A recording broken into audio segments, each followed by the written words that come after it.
You are building multiple internal apps for different departments: HR, finance, and sales. All apps need the same header and same navigation bar. How will you create them? So, will you copy paste in every Power Apps? Obviously not. We have a better way to implement this.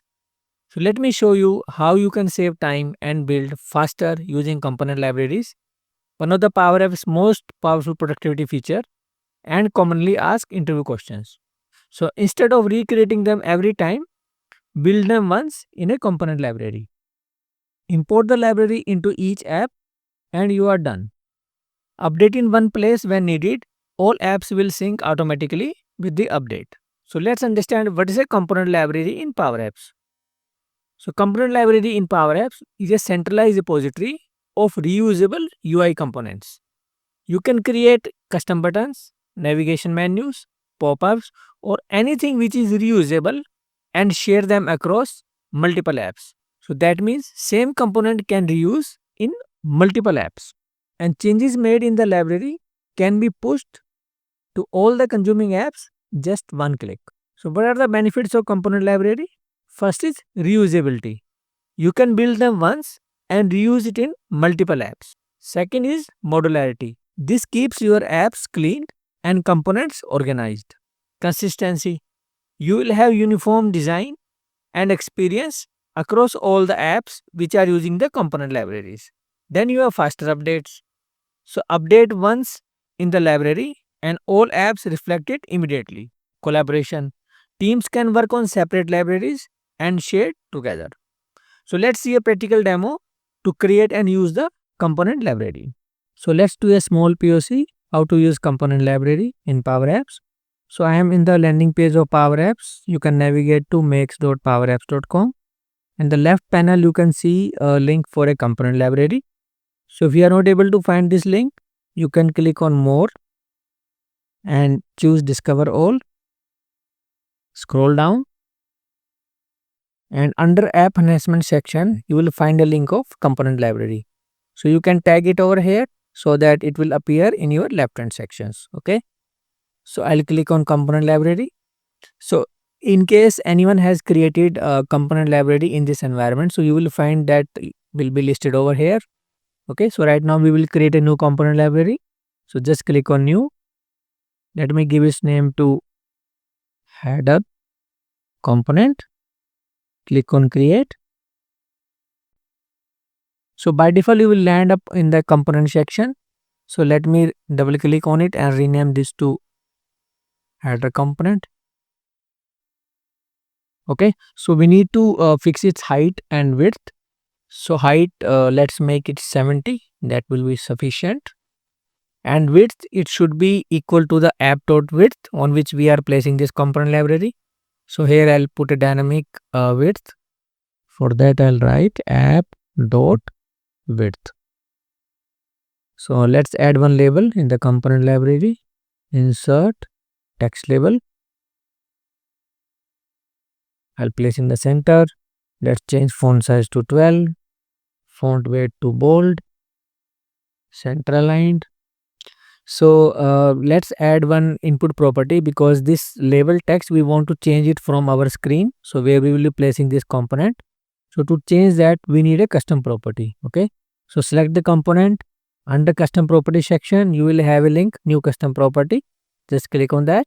So you will provide the property name over here. So let me change header value. So I'll keep rest of the values as it is and the data type will be text. Click on create. So we have created one property. So now what we want is when user will add this component library into any screen, so that screen name should appear over here. Okay. So for that, this label value should be equal to the property value which we have just created. So to access that value, the syntax will be the component name dot property value. So right now our component name is a header component. Header comp dot. So this is a header value. So this value will be set over here. You can also set some default value to this property. So select this header value and set it here. Screen name goes here so that we can change the screen name. Okay. So let me do one more thing. So I'll select this component and set some background color. Perfect. So let's save this.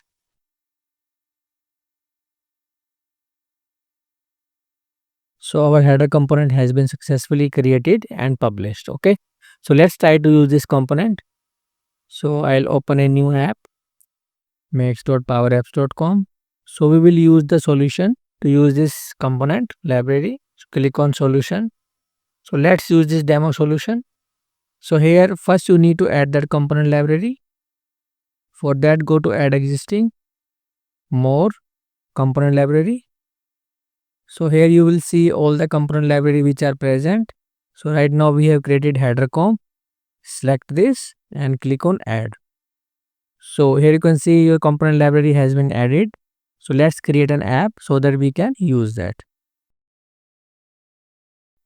Component library testing. Click on create.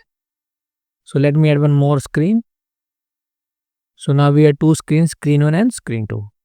So click on this icon insert. So here you will see this icon where you can get more components. Just click on that. So you will find all your component library over here. So just now we have created header comp. So I'll expand this and choose header comp component. Click on import. So once you import it, there will be one more section will be added which will having the library components. Okay. Select this and choose this header component. So this one I have been added. So let me add that into another screen. In the screen 1, header component. Okay. So both the places we have added this header component. Okay. Perfect. So let's do one change. So here I'll provide the screen name. So this is screen 2. Sorry, this is screen 1. This is screen 1. And this one is screen 2. Perfect. Let's save this. Now what happens is if we need to change this component library, so that change should automatically reflect over here. Okay. So I'll go to the component library and here, so let me add one image, insert image. So I'll make it left aligned. Okay. And set its value to the user image dot image. Perfect. So let's save this. Click on publish this version. So once this component is published, we just want to see the changes which will appear in our app. So I have opened my app, click on plus icon and there is an option check for component library update. Just click on that. So you will find the update, header component, save app with description provided, publish dialog. Okay. So if you click on update, so all the changes which you have done in the component library will be reflected over here. Click on update. Sometimes if changes does not reflect, then wait for some time or refresh the app. So you can see now our component has been updated successfully. So sometimes it takes time to update it. So in case you don't find it, just refresh it. So your component will be updated. So in this way, you can create a component library once and that you can use it across multiple applications. Thanks for watching this video. Please like, subscribe and share this channel. If you have not downloaded my free Power Apps Intro Question ebook, pre-download it. Link it in the description. Take care.